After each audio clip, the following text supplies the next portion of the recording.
ইমান গুৰুত্ব দি পঢ়াই আছো তোমালোকে কিমানখিনি আগবাঢ়ছা কোৱাচোন মোক এইটো মানে প্ৰতিটো টপিক মই ধুনীয়াকৈ সৰু সৰুকৈ লাহে বুজাই কৈ থাকো তোমালোকে সেই হিচাপে কিন্তু আগবাঢ়িব পৰা নাই বহুত উইক হৈ আছা সমতুল কৰা ইমান ধুনীয়াকৈ ক্লাছতো দেখাইছো টিউচনতো দেখাইছো টিউচনত বেছি ভালকৈ দেখুৱাইছে ক্লাছতো দেখুৱাইছে জীৱন প্ৰক্ৰিয়া অধ্যায় প্ৰতিটো কথা দুইবাৰ তিনিবাৰ কৰি কৈ দিয়া হয় ঘৰত কৈছে ছাৰে এটা কথা দুইবাৰ কৰি কয় তিনিবাৰ কৰি কয় মানে দুইবাৰ তিনিবাৰ কৰি এটা কথাই কৈ দিয়া হয় যাতে মনত থাকে তোমালোকৰ তো ইমান ধুনীয়াকৈ কোৱাৰ পিছতো তোমালোকে পঢ়াত গুৰুত্ব নিদিয়া তো পঢ়াত প্ৰথমৰ পৰা গুৰুত্ব দিলে ভাল নম্বৰ পাবা লাষ্টত গুৰুত্ব দিলে শেষ কৰিবই নোৱাৰা কাৰণ ইমানখিনি হয় তোমালোকে দেখিছা এটা লেসনতে কিমানখিনি আছে জীৱন প্ৰক্ৰিয়া এটা লেসনতে কিমানখিনি আছে আৰু পোহৰ অধ্যায় যেটো হৈ আছে এটো আটাইতকৈ দীঘল এটোৰ যেটো নোটস 25 পেজেস তো তাতে পুৰণা যিবিলাক এমসিকিউ আহিছে সেইবিলাক আছে কিতাপৰ যিবিলাক এমসিকিউ আছে সেইবিলাক আছে আৰু যিবিলাক এমসিকিউ আহাৰ সম্ভাৱনা আছে সেইবিলাক দিছো সকলো দিছো কোৱেশ্চনৰ এনসাৰ বিলাক দিছো আৰু বহুত ধুনীয়াকৈ বুজোৱা আছে তাতে তো ইমান বিলাক পঢ়ি শেষ কৰাৰ কাৰণে তোমালোকৰ মাইন্ডটো কেনেকৈ হ'ব লাগিব নিজে ভাবি লবা কষ্ট বহুতখিনি হ'ব লাগিব ধেমালি কৰি এনেকৈ ঘূৰি ফুৰিলে দৌৰাদৌৰি কৰি ফুৰিলে সৰু ল'ৰা ছোৱালীৰ কাম হয় সেই হিচাপে কৰিব ভালকৈ পঢ়ি কিনে ভাল ৰিজাল্ট কৰিব পাৰা তো এইকেইদিন যিখিনি হ'ল তাৰে মাজৰ পৰা সৰু সৰু কথা তোমালোকক একেবাৰে সৰু কথা দিম তোমালোকৰ কোনো কষ্ট নোহোৱাকৈ এনসাৰ দিব পাৰা তো পোন প্ৰথমে পোহৰ অধ্যায়ৰ পৰা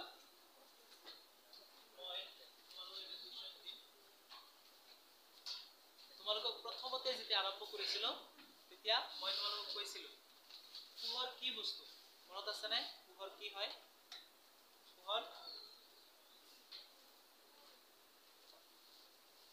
কি হয় কোৱাচোন পোহৰ এক প্ৰকাৰৰ শক্তি এইখিনিয়ে পঢ়া তুমি ঠিক হোৱা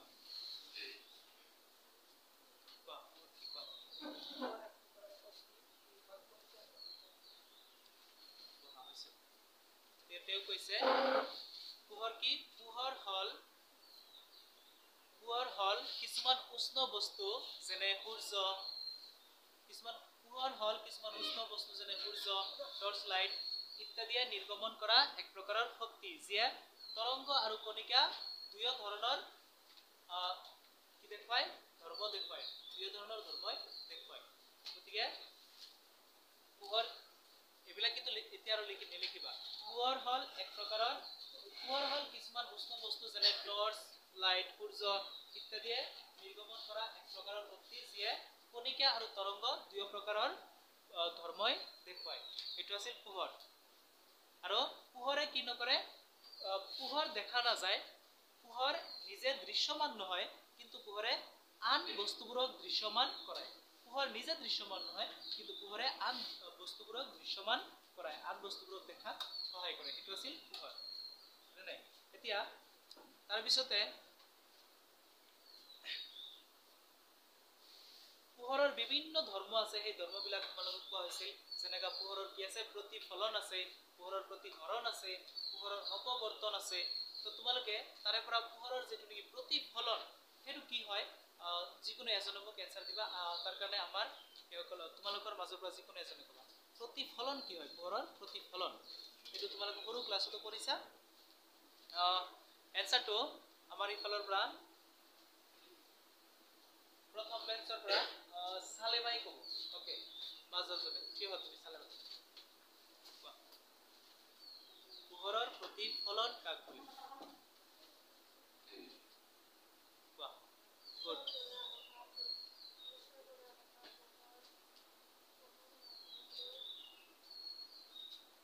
কোৱা হৈ আছে কোৱা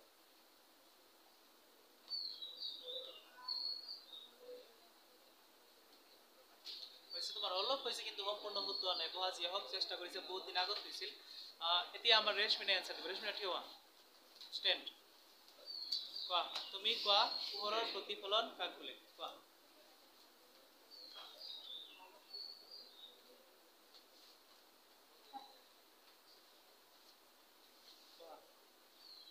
তোমাৰ সম্পূৰ্ণ ভালকৈ শুনা নাই এতিয়া আমাৰ এই এনসাৰটোৱে পোহৰৰ প্ৰতিফলন কাক বোলে বা প্ৰতিফলন কাক বোলে এনসাৰটোৱে আমাৰ সেকেন্ড ব্ৰেঞ্চৰ পৰা ক'ব শাহজানা থিওৱা শাহজানা থিওৱা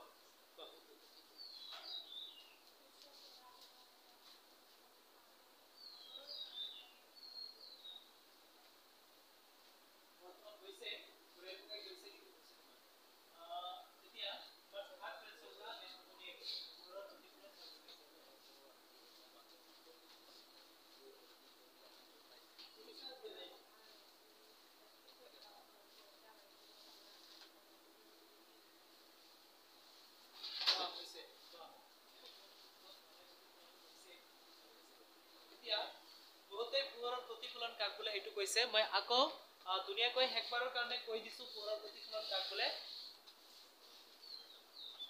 উৎসৰ পৰা পোহৰ এটা মাধ্যমৰ মাজেৰে আহি আন এটা মাধ্যমত পৰি পুনৰ আগৰ মাধ্যমলৈ উভতি যোৱাকে পোহৰৰ প্ৰতিফলন বোলে উৎসৰ পৰা পোহৰ এটা মাধ্যমৰ মাজেৰে আহি আৰু হেতু মাধ্যম কি তোমালোকে জানা হয় না নাই উৎসৰ পৰা পোহৰ উৎসৰ পৰা পোহৰ এটা মাধ্যমৰ মাজেৰে আহি আন এটা মাধ্যমত পৰি পুনৰ আগৰ মাধ্যমলৈ উভতি যোৱাকে পোহৰৰ প্ৰতিফলন বোলে উৎসৰ পৰা পোহৰ এটা মাধ্যমৰ মাজেৰে আহি আন এটা মাধ্যমত পৰি পুনৰ আগৰ মাধ্যমলৈ উভতি যোৱাকে পোহৰৰ প্ৰতিফলন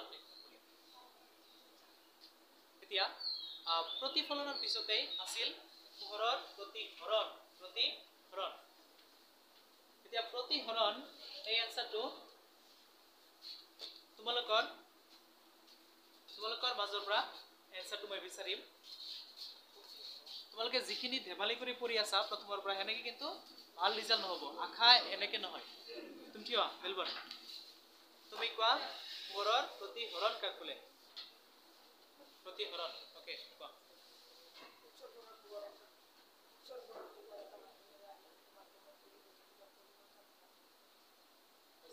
গুড তুমি যিখিনি চেষ্টা কৰি হৈছে ভেৰি গুড কি হয় গতি দিশৰ পৰিৱৰ্তন হলে পোহৰৰ ৰশ্মিৰ গতি দিশৰ পৰিৱৰ্তন হলে এই ঘটনাটো কি বুলি কয় প্ৰতিহৰণ হয়নে কিন্তু এটো দুনিয়াকৈ ক'ব লাগিব যাতে সম্পূৰ্ণ শুদ্ধ হয় গতিকে পোহৰৰ প্ৰতিহৰণ কাক বোলে উৎসৰ পৰা পোহৰ কোনো মাধ্যমৰ মাজেৰে হেলনীয়াকৈ আহিলে উৎসৰ পৰা পোহৰ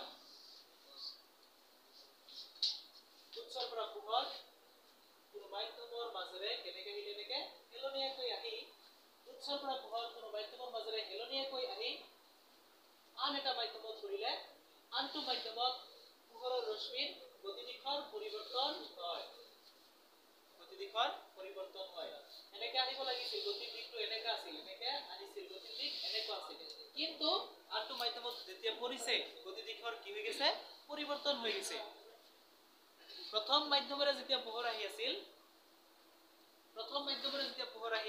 তেতিয়া গতিৰ দিশটো কোনফালে আছিল এইফালে এনেকৈ আহি আছিল কিন্তু যেটো দিশেৰে গতি কৰি আহিছিল পোহৰ প্ৰথম মাধ্যমৰে দ্বিতীয় মাধ্যমত পৰাৰ লগে লগে হেতু দিশেৰে যোৱা নাই দিকটো হলনি হয় বেলেগ ফালে গুচি গৈছে গতিকে দ্বিতীয় মাধ্যমত গতি দিশৰ পৰিৱৰ্তন হৈছে দ্বিতীয় মাধ্যমত পোহৰৰ ৰশ্মিটোৰ গতি দিশৰ পৰিৱৰ্তন হৈছে এই ঘটনাকে কোৱা হয় পোহৰৰ প্ৰতিহৰণ উৎসৰ পৰা পোহৰ কোনো মাধ্যমৰ মাজেৰে হেলনীয়াকৈ গতি কৰিলে আনটো মাধ্যমত পোহৰৰ ৰশ্মিৰ গতি দিশৰ পৰিৱৰ্তন হয় আৰু এই ঘটনাটোকে পোহৰৰ প্ৰতিহৰণ বোলে তোমালোকে মনত ৰাখিবা উৎসৰ পৰা পোহৰ কোনো মাধ্যমৰ মাজেৰে হেলনীয়াকৈ গতি কৰিলে আনটো মাধ্যমত পোহৰৰ ৰশ্মিৰ গতি দিশৰ পৰিৱৰ্তন হয় ইয়াকে পোহৰৰ প্ৰতিহৰণ বোলে তাৰ পিছত আছিল অপৱৰ্তন কাক বোলে পোহৰৰ অপৱৰ্তন কাক বোলে হেইটো তোমালোকক মই কৈছিলো পোহৰৰ ৰশ্মিৰ গতি যে ধৰাল পোহৰৰ ৰশ্মি কি কৰি আছে গতি কৰি আহি আছে পোহৰৰ ৰশ্মি এটাই তাৰ আগত যদি কোনো এটা বস্তু ৰাখি দিয়া হয় তেহলে গতিৰ দিশৰ কি হ'ব সলনি হ'ব গতি দিকটো সলনি হয় পোহৰৰ ৰশ্মিটো বেকা হৈ যাব যেনেকৈ এটা কাঁচ ৰাখিছিলো এনেকৈ আহি ফলে বেকা হৈ গৈছে আইনা ৰাখিলেও কি হ'ব এনেকৈ বেকা হৈ যাব গতিৰ দিশৰ যে বেকা হয় সেই ঘটনাটোক কোৱা হয় অপৱৰ্তন আৰু গতিৰ দিক সলনি হোৱাক কোৱা হয় প্ৰতিহৰণ এটা ডিফাৰেন্সটো কি যে যিফালেই বেকা হোৱা পৰিঘটনাটোক কোৱা হয় অপৱৰ্তন পোহৰৰ ৰশ্মি যে বেকা হয় আগত যদি কোনো একটা বস্তু ৰখা হয় ইয়াতে কাঁচ হ'ব পাৰে আইনা হ'ব পাৰে বা বেলেগ বস্তুবিলাকো হ'ব পাৰে কাঠজাতীয় বা যিবিলাকে প্ৰতিহৰণ বা প্ৰতিফলন নঘটায় সেইবিলাক বস্তু হ'ব পাৰে। মাত্ৰ অপৱৰ্তন বুজাৰ কাৰণে মাত্ৰ যিকোনো এটা বস্তু পোহৰৰ ৰশ্মিৰ আগত ৰাখিব লাগে আৰু সেই ৰাখিলে কি হ'ব গতিৰ দিকটো পৰিৱৰ্তন হ'ব, পোহৰৰ গতিৰ দিক পৰিৱৰ্তন হ'ব, গতিৰ দিক বেকা হ'ব। পোহৰৰ গতিপথত কোনো এটা বস্তু ৰাখিলে, পোহৰৰ ৰশ্মিৰ গতিপথত কোনো এটা বস্তু ৰাখিলে পোহৰে কি কৰে পোনে পোনে যোৱাৰ সলনি বেকাকৈ গতি কৰে। এই ঘটনাক অপৱৰ্তন বোলে। পোহৰৰ গতিপথত কোনো এটা বস্তু ৰাখিলে পোহৰে পোনে পোনে গতি কৰাৰ সলনি বেকাকৈ গতি কৰে। এই ঘটনাক অপৱৰ্তন বোলে। এই ঘটনাক অপৱৰ্তন বোলে। এইবিলাক যেহেতু হৈছে আমি ৰিপিট ইমান নকৰোঁ। লাষ্ট তোমালোকক যোৱাকালি এটা সূত্ৰ দিছিলোঁ মই, প্ৰতিহৰণাংকৰ সূত্ৰ। প্ৰতিহৰণাংকৰ সূত্ৰ এই সূত্ৰটো ক'বা তোমালোকে। সেই সূত্ৰটো কোৱা হ'লেই আমি এতিয়া আৰম্ভ কৰিম আজিৰ কাৰণে। তো তোমালোকে মোক সেই সূত্ৰটো আজি ক'বা। প্ৰতিহৰণাংকৰ সূত্ৰটো আমাৰ ইফালৰ পৰা বেছি কেইজনে ক'বা, ইফালৰ পৰা 3জন 4জনে ক'বা। সুনিতা খাৰিয়া তুমি থিয় হোৱা। তুমি যোৱাকালি তুমি আহিছিলানে যোৱাকালি? ওকে গুড, থিয় হোৱা।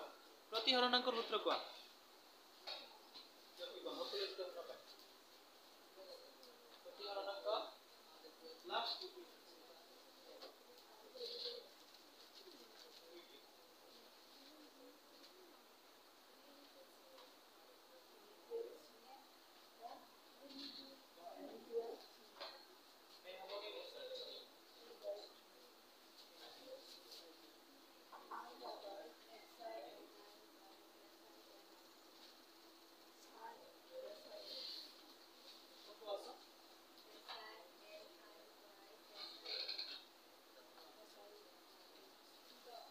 প্ৰতিহৰণাংক তেওঁ কৈছে যেটো বুজি পাইছো, কৈছে তোমাৰ হা, তোমাৰ কোৱাটো খালি ঠিক হোৱা নাই।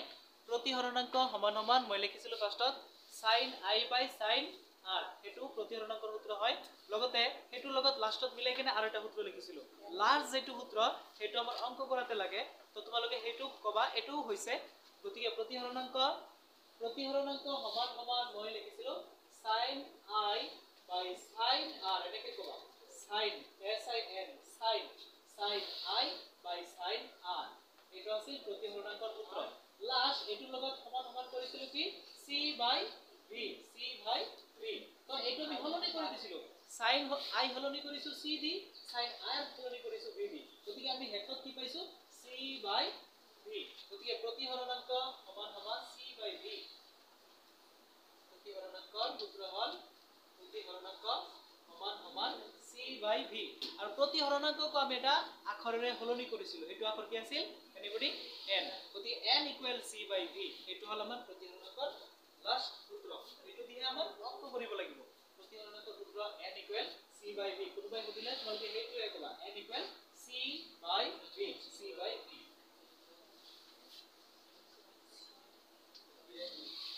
সো ইয়াতে c মানে বুজায় C মানে বুজায় কি বায়ুত পোহৰৰ স্পীড। বায়ুত যেতিয়া বায়ুৰ আহিব না পোহৰ ফাৰ্ষ্ট, বায়ুত পোহৰৰ স্পীড। C মানে পোহৰৰ স্পীড কত? বায়ুত। C মানে কি বায়ুত পোহৰৰ স্পীড। ইফালে তোমালোকে C মানে কি?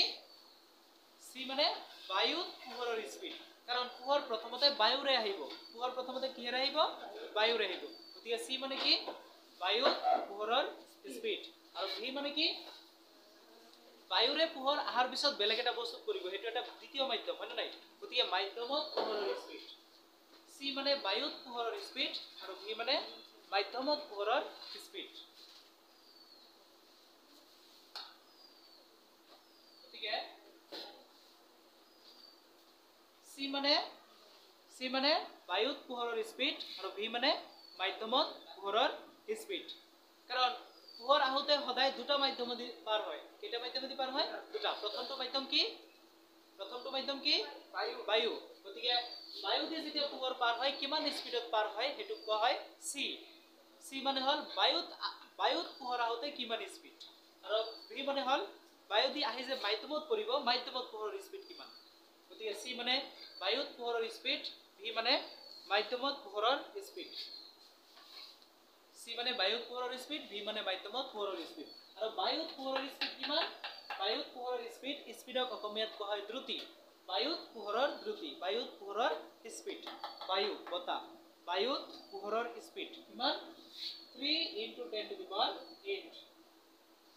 বায়ুত পোহৰৰ দ্ৰুতি 3 × 10⁸। আৰু v দিয়া থাকিব কাৰণ প্ৰথমটো খালি মাধ্যম ফিক্সড। যিকোনো পোহৰ আহোঁতেই লাইটৰে হওক, সূৰ্যৰ পোহৰে হওক, বেলেগ টৰ্চ লাইট বা বাল্বৰ পোহৰে হওক, প্ৰথমতে দূৰলৈ যাওঁতে বায়ুৰ মাজেৰে পাৰ হৈ যায়। তো সকলো পোহৰ বায়ুৰ মাজেৰে সমান স্পীডত পাৰ হৈ যায় বুলি ধৰা হয়। সূৰ্যৰ পোহৰে হওক বা টৰ্চ লাইটৰ পোহৰে হওক, যিকোনো পোহৰে হওক, যিকোনো উৎসৰ পোহৰে হওক, বায়ুৰ মাজেৰে পোহৰ যেতিয়া যায়, দূৰলৈ যায়, তেতিয়া কিমান স্পীডত যায়? কিমান স্পীডত যায়? বায়ুত পোহৰৰ স্পীড কিমান? বায়ুত পোহৰৰ স্পীড 3 × 10⁸ মিটাৰ প্ৰতি ছেকেণ্ড। প্ৰতি ছেকেণ্ডত, প্ৰতি 1 ছেকেণ্ডত 3 × 10⁸ মিটাৰ কৰি দূৰ যায়। বায়ুৰ মাজেৰে যেতিয়া পোহৰ যায়, কিমান স্পীডত যায়? 3 × 10⁸ মিটাৰ প্ৰতি ছেকেণ্ড যায়। তো বায়ুৰ মাজেৰে পোহৰ যায়, যাই কেনে বেলেগ এটা বস্তুত পৰে। বেলেগ বস্তুটোক কোৱা হ'ব আনটো মাধ্যম।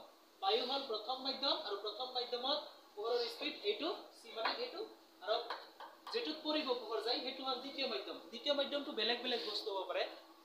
2 নম্বৰ দ্বিতীয় নেক্সট টাইম যেটো পৰিব সেইটো v, আৰু vটো কি হ'ব পাৰে? vটো হ'ব পাৰে কাঁচ, vটো হ'ব পাৰে আমাৰ হীৰা, বিভিন্ন বস্তুবিলাক গ্ৰেফাইট বা বেলেগ বেলেগ আন বস্তুবিলাক যেনেকা পানী, সেনেকা হ'ব পাৰে। গতিকে দ্বিতীয় মাধ্যমটো যেহেতু বেলেগ বেলেগ হ'ব পাৰে, ইয়াৰ কোনো মান নাই। প্ৰথম মাধ্যমটো যেটা খালি বায়ুৱে, প্ৰথমতে বায়ুৰ মাজেৰে পোহৰ আহিব, সেইকাৰণে ইয়াৰ মানটো এটা হিসাব কৰি বিজ্ঞানীসকলে ওলাইছে 3 × 10⁸ মিটাৰ পাৰ ছেকেণ্ড। সকলো পোহৰ বায়ুৰ মাজেৰে ইমানখিনি স্পীডতে আহে।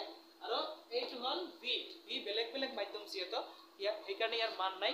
বেলেগ বেলেগ মাধ্যমত বেলেগ বেলেগ স্পীডত পোহৰ যায়। পানীৰ মাজেৰে বেলেগ স্পীডত পোহৰ যায়, হীৰাৰ মাজত পোহৰৰ স্পীড বেলেগ, সেইকাৰণে ইয়াতে বহুৱা হোৱা নাই। অংক কৰাতে এইটো আমি ওলাব পাৰিম। তো তোমালোকে মনত ৰাখিবা, অংক কৰাৰ কাৰণে এইটো সূত্ৰ n = c/v, য'ত n ৰ মান 3 × 10⁸। ইয়াৰ পিছতে আজি আমি লেন্সৰ বিষয়ে পঢ়িম। লেন্স, ইয়াৰ আগতে যেনেকৈ আমি দাপনৰ বিষয়ে পঢ়িলো, অৱতল আৰু উত্তল দাপনৰ বিষয়ে, আজি আমি ঠিক তেনেকৈ অৱতল আৰু উত্তল লেন্সৰ বিষয়ে চাম। তোমালোকে চাবা, আমি আজি অৱতল আৰু উত্তল লেন্সৰ বিষয়ে চাম। সকলোৱে তাৰ কাৰণে সম্পূৰ্ণৰূপে নীৰৱে থাকিবা আৰু মনোযোগ দিবা। আমি আজি লেন্সৰ বিষয়ে চাম। লেন্স,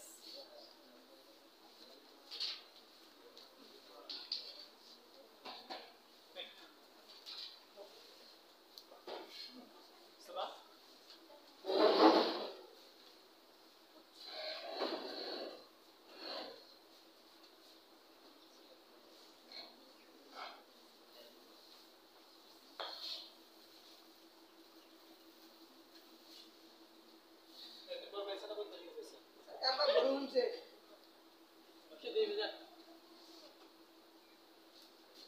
এতিয়া আমি দুটা লেন্সৰ বিষয়ে চাম। ইয়াতে দুটা লেন্সৰ বিষয়ে চাম।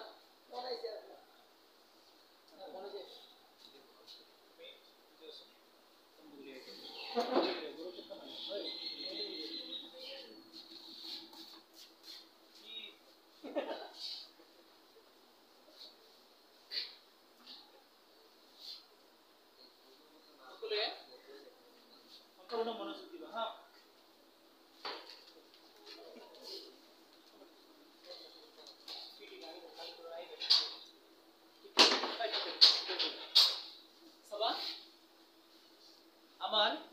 আমি এতিয়া লেন্সৰ বিষয়ে পঢ়িম। এইটোৰ নাম হ'ল আমাৰ অৱতল লেন্স, আৰু এইটোৰ নাম হ'ল উত্তল লেন্স। এইটোৰ নাম হ'ল অৱতল লেন্স, আৰু এইটো হ'ল আমাৰ উত্তল লেন্স। আৰু কিয় এইটোক অৱতল লেন্স কোৱা হয় আৰু কিয় এইটোক উত্তল লেন্স কোৱা হয়, এইবিলাক তোমালোকক মই ক'ম। তাৰ কাৰণে সকলোৱে মনোযোগ দিবা। তো চাবা, এইটোৰ নাম অৱতল লেন্স, আৰু কেনেকৈ অৱতল লেন্স নাম হ'ল মই তোমালোকক ক'ম। অৱতল লেন্স, আৰু তাৰ পিছৰটোৰ নাম হ'ল উত্তল লেন্স। তোমালোকে যিহেতু প্ৰথমবাৰ জনাৰ কাৰণে ছবিটো নিজে অলপ ট্ৰাই কৰি আঁকিব পাৰা। অৱতল লেন্স, উত্তল লেন্স। আমি দাপনৰ নিচিনাকৈ ইয়াতে বিভিন্ন অংশবিলাক পাম। পোনপ্ৰথমে এইটোৰ নাম অৱতল লেন্স কিয়, এইটোৰ নাম উত্তল লেন্স কিয়, সেইটো মই ধুনীয়াকৈ কৈ দিছোঁ, শুনিবা। Silence everybody. এতিয়া অৱতল লেন্স কিহৰ কাৰণে এইটোৰ নাম? আমি আমি যেনেকুৱা দাপোনত পাইছিলো প্ৰতিফলক পৃষ্ঠ যদি ভিতৰৰ ফালে থাকে, প্ৰতিফলক পৃষ্ঠ ভিতৰৰ ফালে থাকিলে অবতল দাপোন আছিল অবতল দাপোন। ঠিক তেনেকৈ ইয়াতে তো প্ৰতিফলক পৃষ্ঠ নহয়, ইয়াতে হ'ব প্ৰতিহৰণ পৃষ্ঠ, কাৰণ লেন্সে পোহৰৰ প্ৰতিহৰণ ঘটায়, প্ৰতিফলন নহয়। দাপোনে প্ৰতিফলন ঘটায় আৰু লেন্সে প্ৰতিহৰণ ঘটায়। দাপোনে কি ঘটায়? প্ৰতিফলন, আৰু লেন্সে ঘটায় প্ৰতিহৰণ। মনত ৰাখিবা, লেন্সত পোহৰৰ প্ৰতিহৰণ ঘটে আৰু দাপোনত পোহৰৰ প্ৰতিফলন ঘটে। যিহেতু ইয়াতে পোহৰৰ প্ৰতিহৰণ ঘটিব আৰু প্ৰতিহৰণ ঘটা পৃষ্ঠ দুটা ভিতৰৰ ফালে থাকিলে তাক কোৱা হয় অবতল লেন্স। প্ৰতিহৰণ পৃষ্ঠ ভিতৰৰ ফালে বক্ৰ, প্ৰতিহৰণ পৃষ্ঠ কোনফালে বক্ৰ? ভিতৰৰ ফালে বক্ৰ। প্ৰতিহৰণ পৃষ্ঠ ভিতৰৰ ফালে বক্ৰ, সেইকাৰণে এইটো অবতল লেন্স। আৰু প্ৰতিহৰণ পৃষ্ঠ বাহিৰৰ ফালে বক্ৰ থাকিলে উত্তল লেন্স। আৰু প্ৰতিহৰণ পৃষ্ঠ ইয়াতে লেন্স বিলাকৰ দুটা পৃষ্ঠ থাকে, আমাৰ দাপোনৰ এটা পৃষ্ঠ কিন্তু লেন্সৰ দুটা পৃষ্ঠ। লেন্সৰ অকল এটা প্ৰতিফলন পৃষ্ঠ থাকে বা প্ৰতিফলক পৃষ্ঠ থাকে। লেন্সৰ অবতল দাপোন বা উত্তল দাপোন বা উত্তল দাপোন এইবিলাকৰ অকল এটা প্ৰতিফলক পৃষ্ঠ থাকে। প্ৰতিফলক পৃষ্ঠ দাপোনৰ প্ৰতিফলক পৃষ্ঠ এটা কৰি থাকে, কিন্তু লেন্সৰ প্ৰতিহৰণ পৃষ্ঠ দুটা কৰি থাকে। এইটো এটা প্ৰতিহৰণ পৃষ্ঠ, এইটো এটা প্ৰতিহৰণ পৃষ্ঠ। এইটো এটা প্ৰতিহৰণ পৃষ্ঠ, এইটো এটা প্ৰতিহৰণ পৃষ্ঠ। গতিকে লেন্সৰ পৃষ্ঠ দুটা কৰি থাকে আৰু আমাৰ দাপোনৰ পৃষ্ঠ এটা কৰি থাকে। গতিকে দাপোনৰ প্ৰতিফলন পৃষ্ঠ এটা, লেন্সৰ প্ৰতিহৰণ পৃষ্ঠ দুটা। অবতল লেন্সৰ উত্তল লেন্সৰ দুয়োৰে প্ৰতিহৰণ পৃষ্ঠ দুটা কৰি আছে। এইটো প্ৰতিহৰণ পৃষ্ঠটা, ইফালে প্ৰতিহৰণ পৃষ্ঠটা। ইয়াৰ কোনো কালাৰিং পৃষ্ঠ নাই।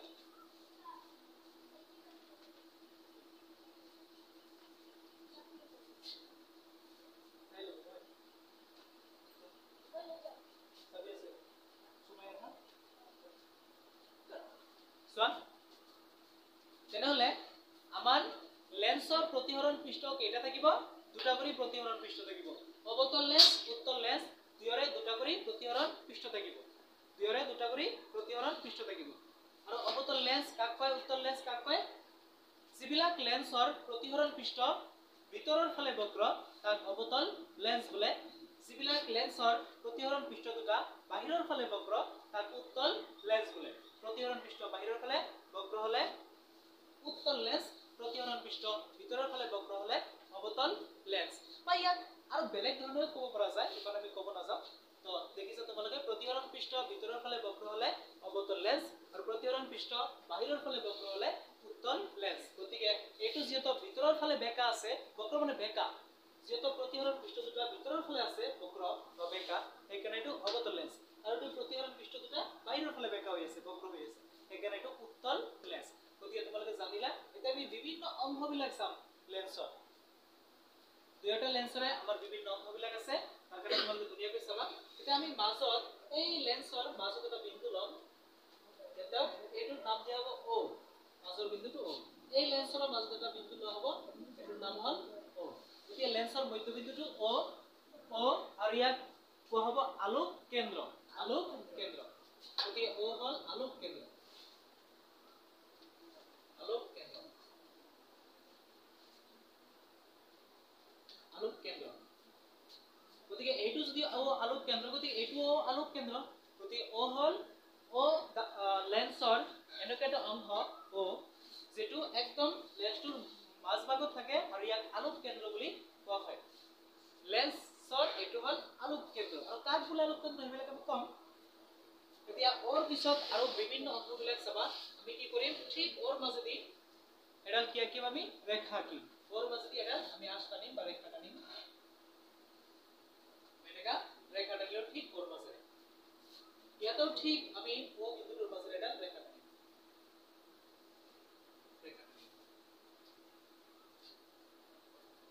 এতিয়া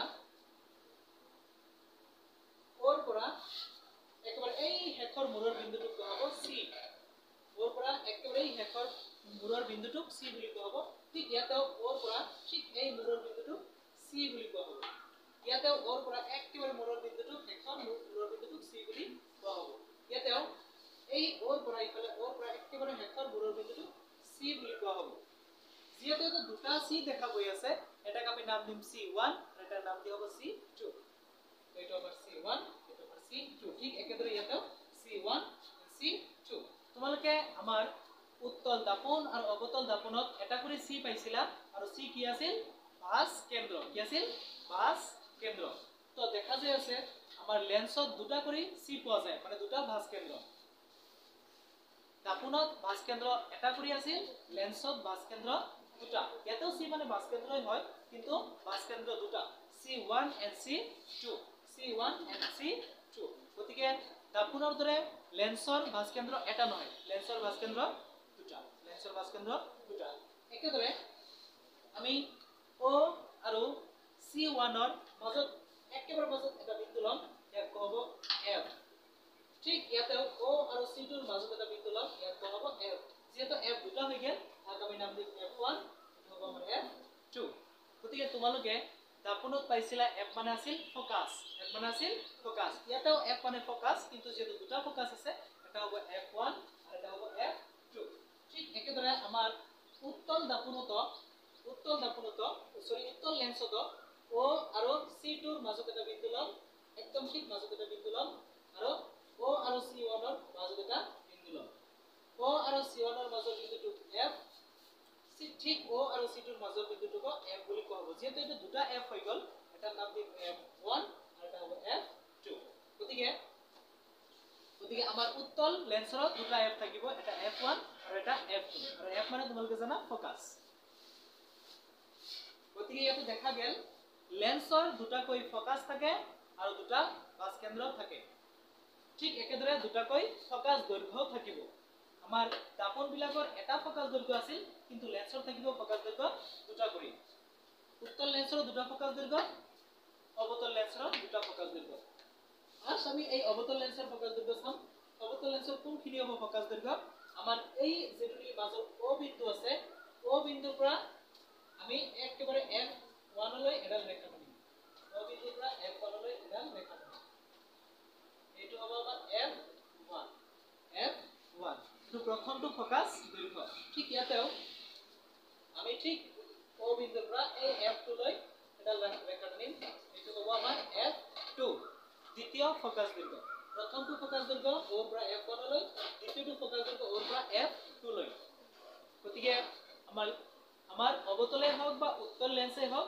দুটাৰে দুটা কৰি ফোকাস দৈৰ্ঘ্য থাকিব এটা F1 আৰু এটা F2 ঠিক তেনেকৈ ফোকাসও দুটা থাকিব ক্যাপিটেল F1 আৰু ক্যাপিটেল F2 একেদৰে ভাঁজ কেন্দ্ৰ দুটা কৰি থাকিব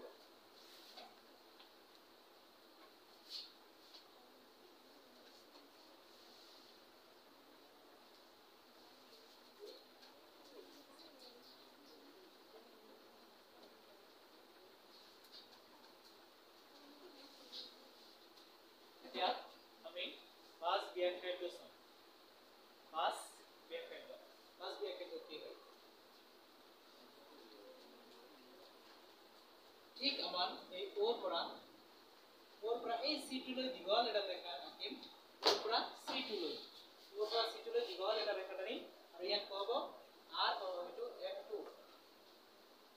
এইটো ক'ব R2 মানে দুই নম্বৰ ভাঁজ ব্যাসাৰ্ধ দ্বিতীয় ভাঁজ ব্যাসাৰ্ধ আৰু ঠিক আমি O পৰা C1 লৈ এটা ৰেখা টানিম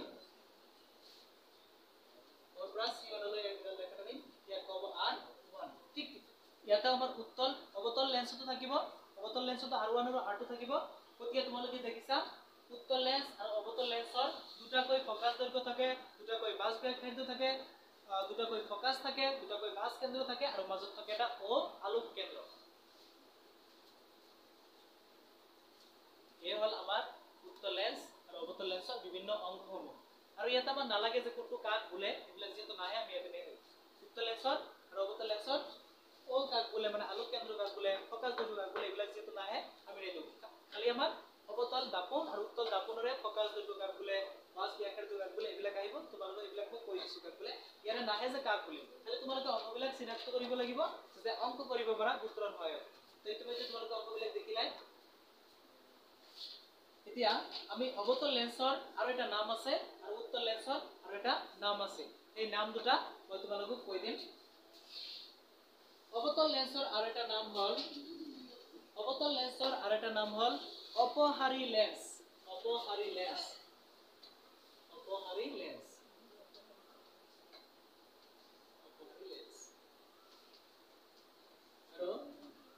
উত্তল লেন্সৰ আৰু এটা নাম হ'ল অভিহাৰী লেন্স ইয়াৰ আৰু এটা নাম অভিহাৰী লেন্স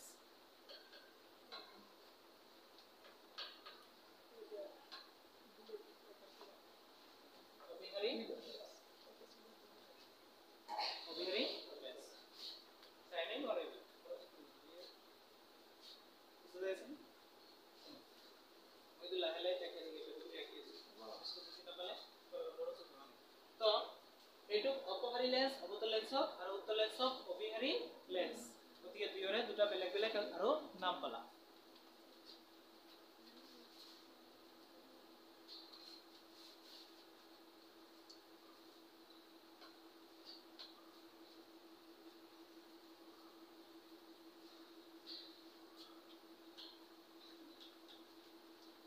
এতিয়া আমি লেন্সৰ ক্ষমতা কাক বোলে সেইটো চাম লেন্সৰ ক্ষমতা বা ইংলিছত কোৱা হয় পাৱাৰ ক্ষমতা বা পাৱাৰ সেইটো ক'লে আমাৰ প্ৰায় অধ্যায়টো শেষ হ'ব আৰু লেন্সৰ সূত্ৰবিলাক দিয়া হ'ব লেন্সৰ ক্ষমতাৰ সূত্ৰ দিয়া হ'ব তোমালোকক আৰু লগতে লেন্সৰ সূত্ৰ আছে লেন্সৰ ক্ষমতাৰ সূত্ৰ আছে লেন্সৰ সূত্ৰ আছে সো এতিয়া আমি লেন্সৰ সূত্ৰ চাম তোমালোকে দাপোনৰ সূত্ৰ পাইছিলা তোমালোকে দাপোনৰ তিনিটা সূত্ৰ পাইছিলা r equal 2f আৰু 1 by v plus 1 by u equal 1 by f 1 by v plus 1 by u equal 2 by r 2 by r এতিয়া আমি লেন্সৰ সূত্ৰ চাম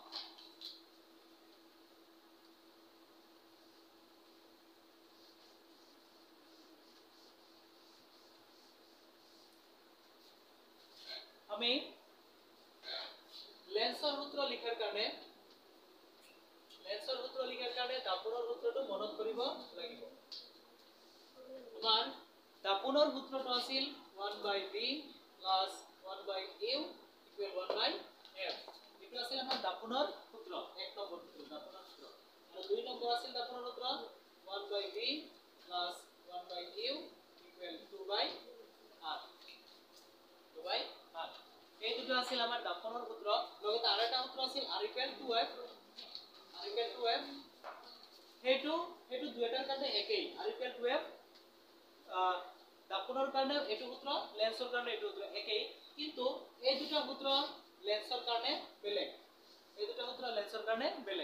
এইটো সূত্ৰ দাপোনৰ কাৰণে আৰু লেন্সৰ কাৰণে একেই কিন্তু এই দুটা সূত্ৰ লেন্সৰ কাৰণে বেলেগ সূত্ৰ দাপোনৰ কাৰণে বেলেগ সূত্ৰ এতিয়া এই দুটা হ'ল দাপোনৰ এটা আমি চাম লেন্সৰ কেনেকৈ হয় এই দুটা সূত্ৰ লেন্সৰ কেনেকৈ এটো কিন্তু লেন্সৰ হয় এই দুটা কিন্তু লেন্সৰ নহয় তো এই দুটা সূত্ৰক লেন্সৰ গুণৰ কাৰণে আমি প্লাসৰ জায়গাত বহাই দিব লাগিব মাইনাস তাহলে এটো লেন্সৰ সূত্ৰ হৈছে গতিকে লেন্সৰ সূত্ৰ এক number 1 by v minus 1 by u equal 1 by f প্লাসৰ ঠাইত মাইনাস বহালে দাপোনৰ সূত্ৰটো হৈ যাব লেন্সৰ সূত্ৰ হৈ যাব 1 by v minus 1 by u equal 2 by r আৰু ইয়াতে r equal 2f গতিকে দাপোনৰ নেকি যে দুটা সূত্ৰ আছিল সেই দুটা সূত্ৰ যি ঠাই প্লাস আছিল তাতে আমি বহাই দিছো মাইনাস তেতিয়াই দাপোনৰ সূত্ৰ হৈ গৈছে লেন্সৰ সূত্ৰ তেতিয়া এইটো লিখা হৈ গেল লেন্সৰ সূত্ৰ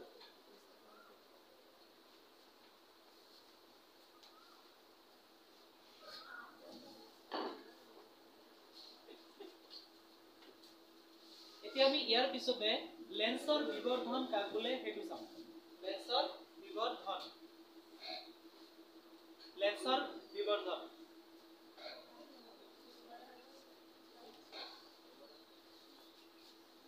আমাৰ দাপোনৰ বিবৰ্ধনৰ সূত্ৰ কি আছিল এনিবডি ফ্ৰম ইউ দাপোনৰ বিবৰ্ধনৰ সূত্ৰ কি আছিল বিবৰ্ধন তোমালোকে হেতু ক্লাছত একদিনা হৈছিল বিবৰ্ধন m ইকুৱেল সেই সূত্ৰটো কোৱা দাপোনৰ বিবৰ্ধনৰ সূত্ৰ তাৰে পৰা আমি লেন্সৰ বিবৰ্ধনৰ সূত্ৰ লাম কুইকলি দাপোনৰ বিবৰ্ধনৰ সূত্ৰ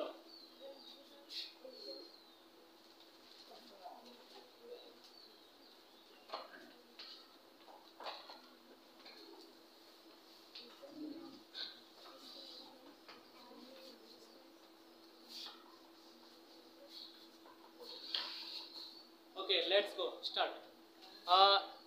তোমালোকৰ মাজৰ পৰা আমাৰ গাৰ্লছ সকলৰ মাজৰ পৰা তোমালোকে এনসাৰ দিবা সূত্ৰটো কবা খালি দাপোনৰ বিবৰ্ধনৰ সূত্ৰ কোৱা ওকে মই দেখা পাইছো ফাৰ্ষ্টৰ পৰা তোমালোকে কোৱা ৰেশমিনা খাতুন কি হয় তুমি ৰেশমিনা কোৱা দাপোনৰ বিবৰ্তনৰ সূত্ৰ কোৱা m equal h dash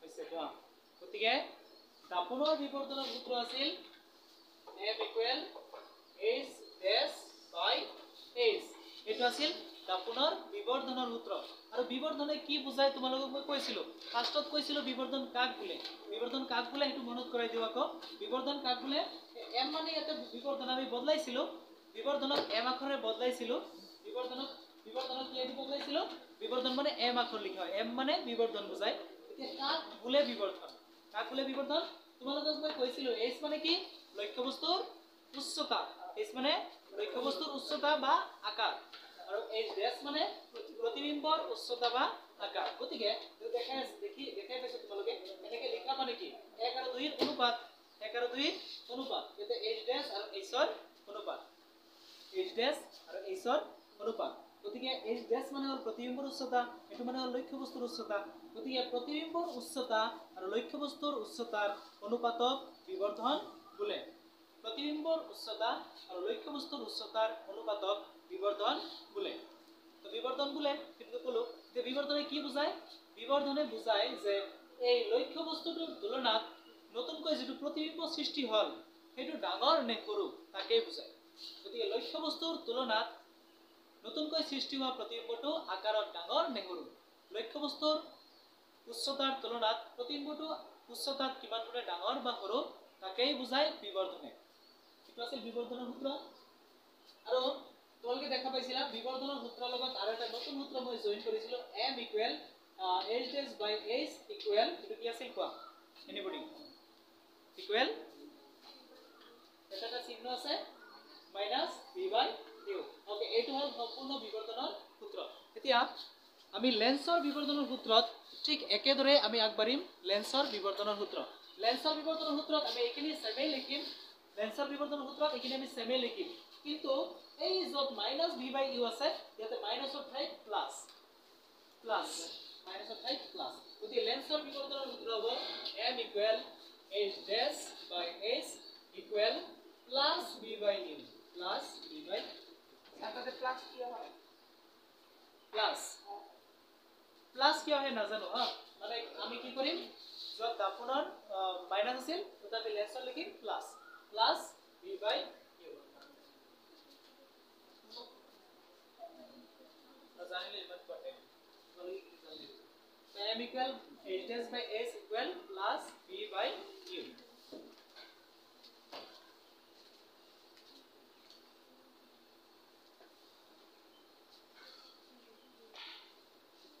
তাহলে তোমালোকে লেন্সৰ বিবৰ্ধনৰ সূত্ৰ পালা আৰু লেন্সৰ সূত্ৰ পাইছা এটো লেন্সৰ বিবৰ্ধনৰ সূত্ৰ আৰু বিবৰ্ধনে কি বুজায় হেতু জানা এতিয়া আমি চাম লেন্সৰ ক্ষমতা দাপোনৰ ক্ষমতাৰ সূত্ৰ তোমালোকে পাও নাই কিন্তু লেন্সৰ ক্ষমতাৰ সূত্ৰ আছে এটো আমি কম তাৰ পিছত সকলো সূত্ৰ সকলো কোৱা শেষ হ'ব তাৰ পিছত দুই দিন আমি অংক কৰিম ইয়াতে এবিলাকৰ সূত্ৰ দি অংক কৰিম লেন্সৰ সূত্ৰ দাপোনৰ সূত্ৰ দি আমি অংক কৰিম তো লাস্ট ক্ষমতাৰ সূত্ৰ হল p equal 1 by f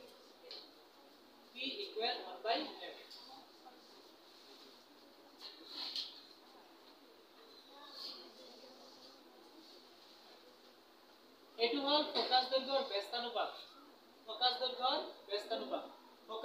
ব্যস্তানুপাতক লেন্সৰ ক্ষমতা বুলি কোৱা হয় তো তোমালোকে এনেকৈ মনত ৰাখিবা p equal 1 by f এটো হল লেন্সৰ ক্ষমতাৰ সূত্ৰ ইমান বুজি যেটো নাভাবা লেন্সৰ ক্ষমতাৰ সূত্ৰ হল p equal 1 by f এটো হল লেন্সৰ ক্ষমতাৰ সূত্ৰ যত p এ বুজায় কি ক্ষমতা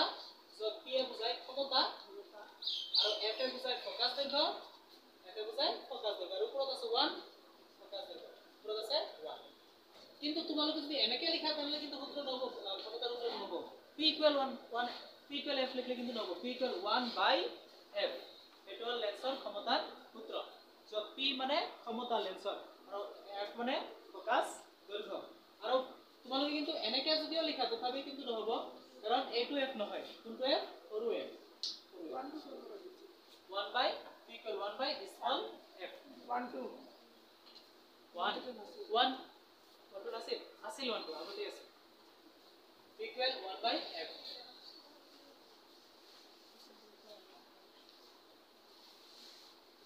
ইকুয়াল 1/f।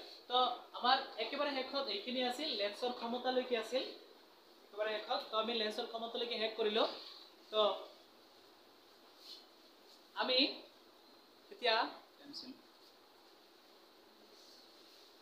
এতিয়া তোমালোকক কেইটামান অংক কৰাম দাপোনৰ সূত্ৰ দি। দাপোনৰ সূত্ৰ আছিল সেদিনা তোমালোকক r ইকুৱেল টু f এইটো দি অংক কৰোৱা হৈছিল, তোমালোকে ধুনীয়াকৈ অংকবিলাক পাৰিছিলা। আজি আমি 1/v plus 1/u equal 1/f এইটো সূত্ৰ দি আৰু 1/v plus 1/u equal 2/r এই দুটা হল দাপোনৰ সূত্ৰ। আৰু এই দাপোনৰ সূত্ৰ দুটা দি তোমালোকক অংক কৰিব দিম।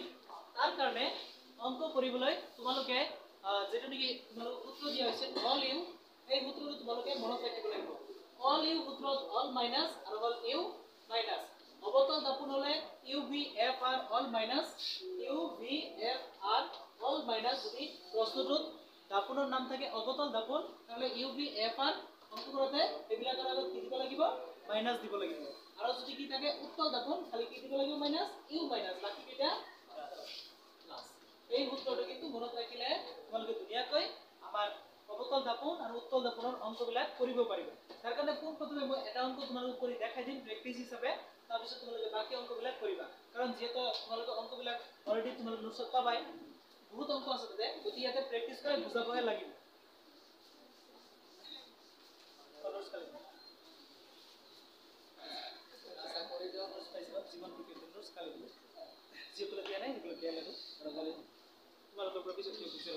তো চাবা আমি এটা অংক লিখিম। সো স্টাৰ্ট বাহিৰা বহি কৰিবা তোমালোকে।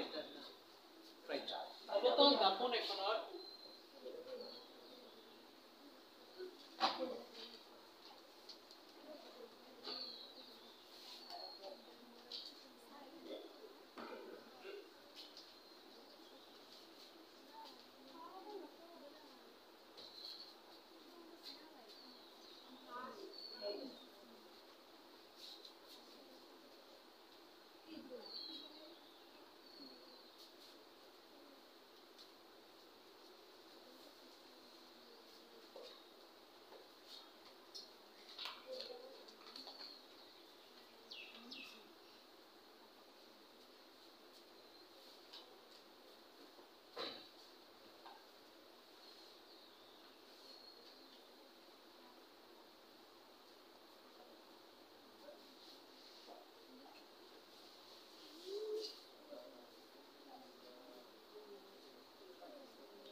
তোমালোকে কোৱেশ্চনটো পঢ়ি দেখা কি লিখা হৈছে। এতিয়া আমি এই কোৱেশ্চনটো সমাধান কৰিম।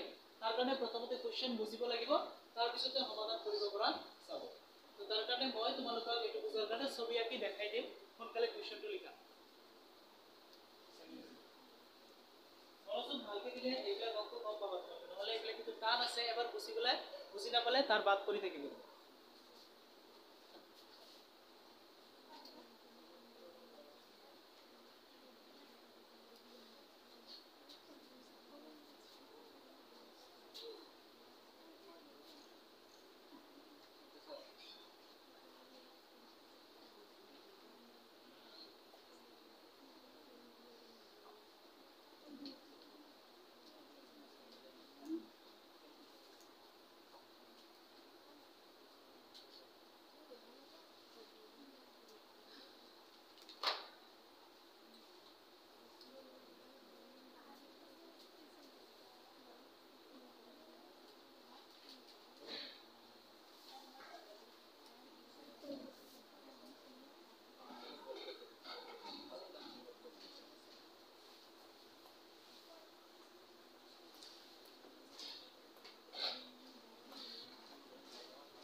কোৱেশ্চনটো বুজাৰ কাৰণে ছবিৰ পৰা দেখাই দিম প্ৰথমতে কোৱেশ্চনত কি কৈছে অবতল দাপন এখনৰ বাছ ব্যাসাৰ্ধ 30 সেন্টিমিটাৰ তো তোমালোকে জানা এইটো হল অবতল দাপন তো অবতল দাপন আৰু ইয়াৰ বাছ ব্যাসাৰ্ধ 30 সেন্টিমিটাৰ তো বাছ ব্যাসাৰ্ধ কৰ পৰা কোনখিনি p পৰা c লৈকে বাছ যিখিনি দূৰ আছে তাৰ কয় বাছ ব্যাসাৰ্ধ r গতিকে ইয়াৰ পৰা ইয়ালৈকে বাছ ব্যাসাৰ্ধ তো মই ছবি দেখাইছো বাছ ব্যাসাৰ্ধ কিমান r = 30 সেন্টিমিটাৰ বাছ ব্যাসাৰ্ধ 30 সেন্টিমিটাৰ অবতল দাপন কৰে দাপন কৰে 20 সেন্টিমিটাৰ দূৰত্ব প্ৰতিবিম্ব গঠন কৰে তো প্ৰতিবিম্ব গঠন কৰে মেৰুৰ পৰা সকলো যেহেতু জোখা হয় প্ৰতিবিম্বৰ দূৰত্ব মেৰুৰ পৰাই জোখা হয় আৰু লক্ষ্য বস্তু থাকিলে এটো কৰ পৰা জোখা হয় এই পি বিন্দুৰ পৰা নাই গতিকে কিমান দূৰত্ব প্ৰতিবিম্ব গঠন হৈছে এটো প্ৰতিবিম্ব যে সাপ বা আইনাৰ ওপৰত যে দেখা যায় তো কিমান দূৰত দাপনখনৰ পৰা কিমান দূৰত্ব 20 সেন্টিমিটাৰ দূৰত্ব আমাৰ বাছ ব্যাসাৰ্ধ 30 সেন্টিমিটাৰ গতিকে প্ৰতিবিম্বটো ইফালে বাহিৰত যাব নোৱাৰে 30 ৰ ইফালে থাকিব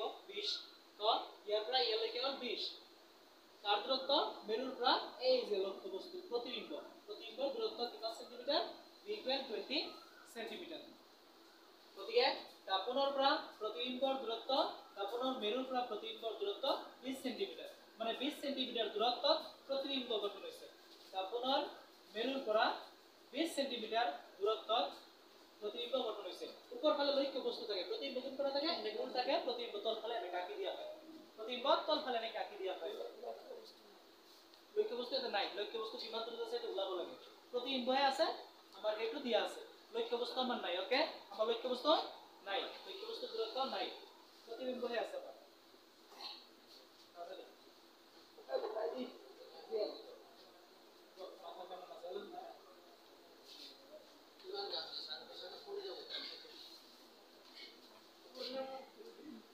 তেৰালে তোমালোকে দেখিছা r আৰু b দিয়া আছে এতিয়া আমাৰ ওলাব লাগিব কি কোৱা দুটাটো দিয়া আছে ওলাব লাগিব কি কোনটো ওলাব লাগিব লক্ষ্য বস্তুৰ দূৰত্ব দূৰত্ব কি আখৰে লিখা হয় এনিবডি ফ্ৰম ইউ লক্ষ্য বস্তুৰ দূৰত্ব কি আখৰে লিখা হয় ইউ ভেৰি গুড লক্ষ্য বস্তুৰ দূৰত্ব ইউ মানে আমি ওলাব লাগিব কি ইউ ওলাব লাগিব ইউ তো তোমালোকে মনত কৰি দেখা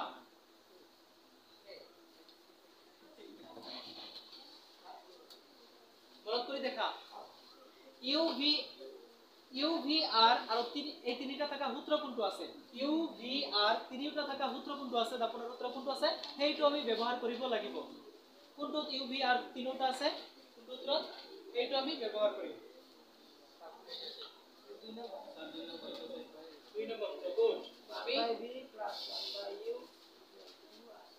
2 আৰ আমি এই সূত্ৰটো ব্যৱহাৰ কৰিম তারপরে প্রথমে আমি এতে লিখি লম যেটা দিয়া আছে তো তোমালোকে দেখা দাপনটো কি দাপন আছিল প্রশ্নটো যে নাম আছিল কি দাপন অবতল দাপন গতিকে অবতল দাপন যেটা আছিল গতিকে r কি হবে মাইনাস আছে নাই r হবে মাইনাস গতিকে r = -30 সেন্টিমিটার প্রশ্ন আছিল 30 আমি লব লাগিব -30 কিহৰ কাৰণে অবতল দাপনৰ UVFR অল মাইনাস এখানে আর কিমান ললো মাইনাস ললো মাইনাস তো ইয়াতে ললো নহব ইয়াতে লব লাগিব না নাই ইয়াতে লতো নহব কি লিখা গতিকে -30 সেন্টিমিটার এতিয়া আমাৰ v লব লাগিব v = -20 সেন্টিমিটাৰ কাৰণ অবতল দাপন ঠিক তেনেকে আমাৰ u টো মাইনাসত ওলাব আমি এতিয়া এইটো সূত্ৰ দি কৰিম 2 নম্বৰ সূত্ৰ দি u ওলাবৰ কাৰণে লক্ষ্য বস্তু কিমান দূৰত আছে এইটো ওলাবৰ কাৰণে আমি u ওলাবৰ কাৰণে এইটো 1/v + 1/u = 2/r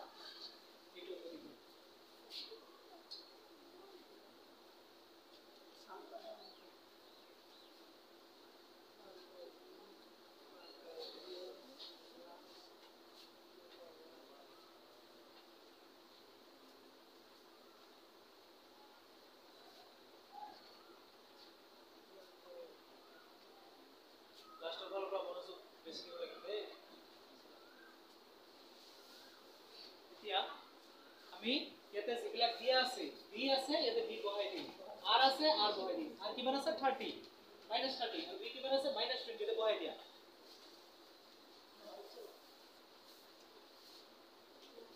আমি বহাই দিম যেটো তলত লিখিলে দেখা না যাব এখিনি পিছত ওপৰত 1/b কিমান আছে -20 প্লাস 1/u u তো নাই u ওলাব লাগিব ইকুয়াল 2/r r কিমান আছে -20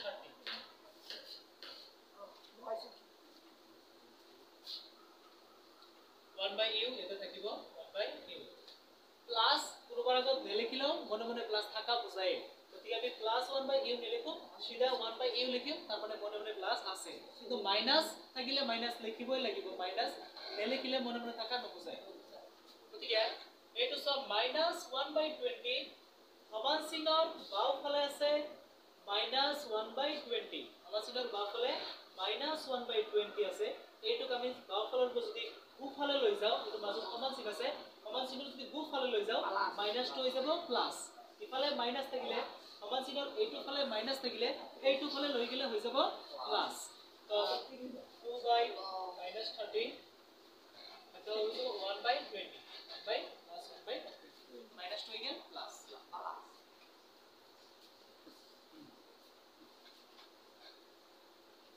এসলে সব করিব তো ভুলে বুঝিব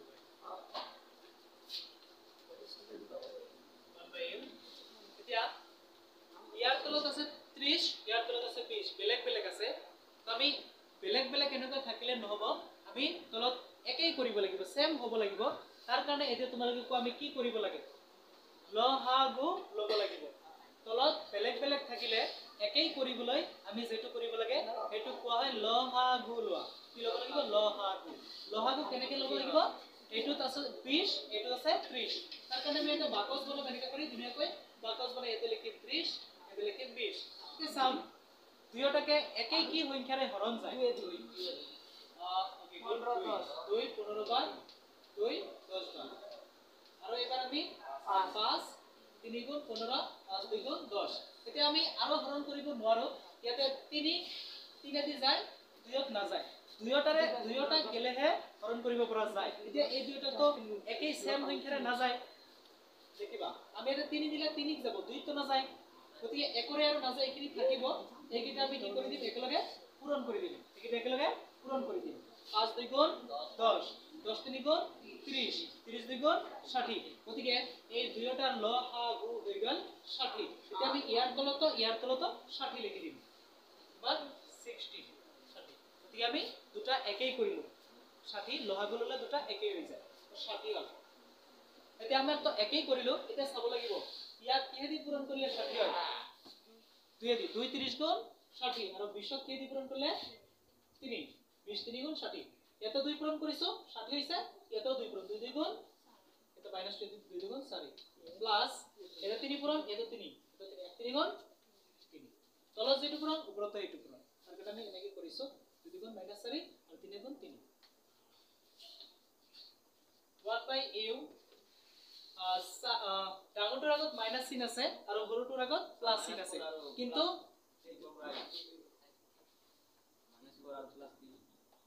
30 তলত লহাগু হৈছে 30 আৰু 20 ৰ লহাগু কিমান হৈছে 30 এনেকে লহাগু লব লাগে যদি তলত বেলেগ বেলেগ থাকে তলত বেলেগ বেলেগ থাকিলে লহাগু ললো লহাগু কিমান হল লহাগু হল 60 লহাগু কিমান হল 60 এতিয়া লহাগু যে 60 পালো তলত এই 30 ক আমি চাই আছো তেনেহলে 30 ক কিমান দি পূৰণ কৰিলে 60 হয় 30 ক কিমান দি পূৰণ 2 30 2 গুণ 60 20 3 গুণ 60 ইয়াতে তাৰ মানে 2 পূৰণ কৰিলে 60 হয় তলৰটো যেটো পূৰণ কৰিলে 60 হৈছে সেইটো ওপৰত দুটো পূৰণ কৰিব লাগিব 2 2 গুণ 4 এটো সেম 1 3 গুণ 3 তো -4 + 3 -4 + 3 এতিয়া আমি কি কৰিব লাগিব মাইনাস কৰিব লাগিব তাৰ কাৰণে চাব লাগিব ডাঙৰটোৰ আগতে মাইনাস চিন আছে যদি এনেকুৱা থাকিলে 4 - 3 আমি 4 পৰা 3 গলে 1 ডাইৰেক্ট বহল হয় কিন্তু মাইনাসটো এনেকেই কৰিম কিন্তু মাইনাস কৰাৰ পিছত আমি মাইনাস চিনটো দি দিম 4 পৰা 3 গলে 1 কিন্তু ডাঙৰটোৰ আগত কি চিন আছে মাইনাস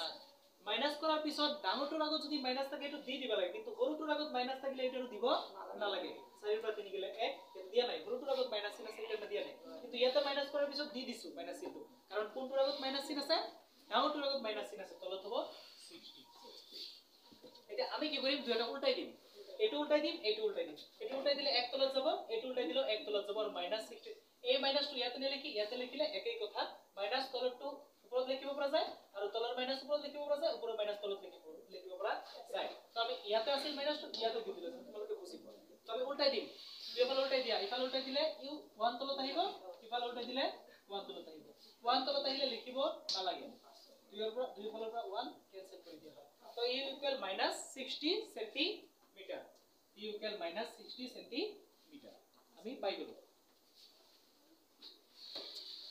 গতিকে বস্তুটো কিমান দূৰত আছে দাপোনৰ পৰা 60 সেন্টিমিটাৰ দূৰত আছে 60 সেন্টিমিটাৰ দূৰত আছে গতিকে লক্ষ্য বস্তুটো দাপোনৰ পৰা 60 সেন্টিমিটাৰ দূৰত আছে বুজিছানে 60 সেন্টিমিটাৰ দূৰত আছে তোমালোকে এনেকুৱা এটা অংক নিজে প্ৰেক্টিস কৰি চাবা ঘৰত ধন্যবাদ সকলোকে যোৱা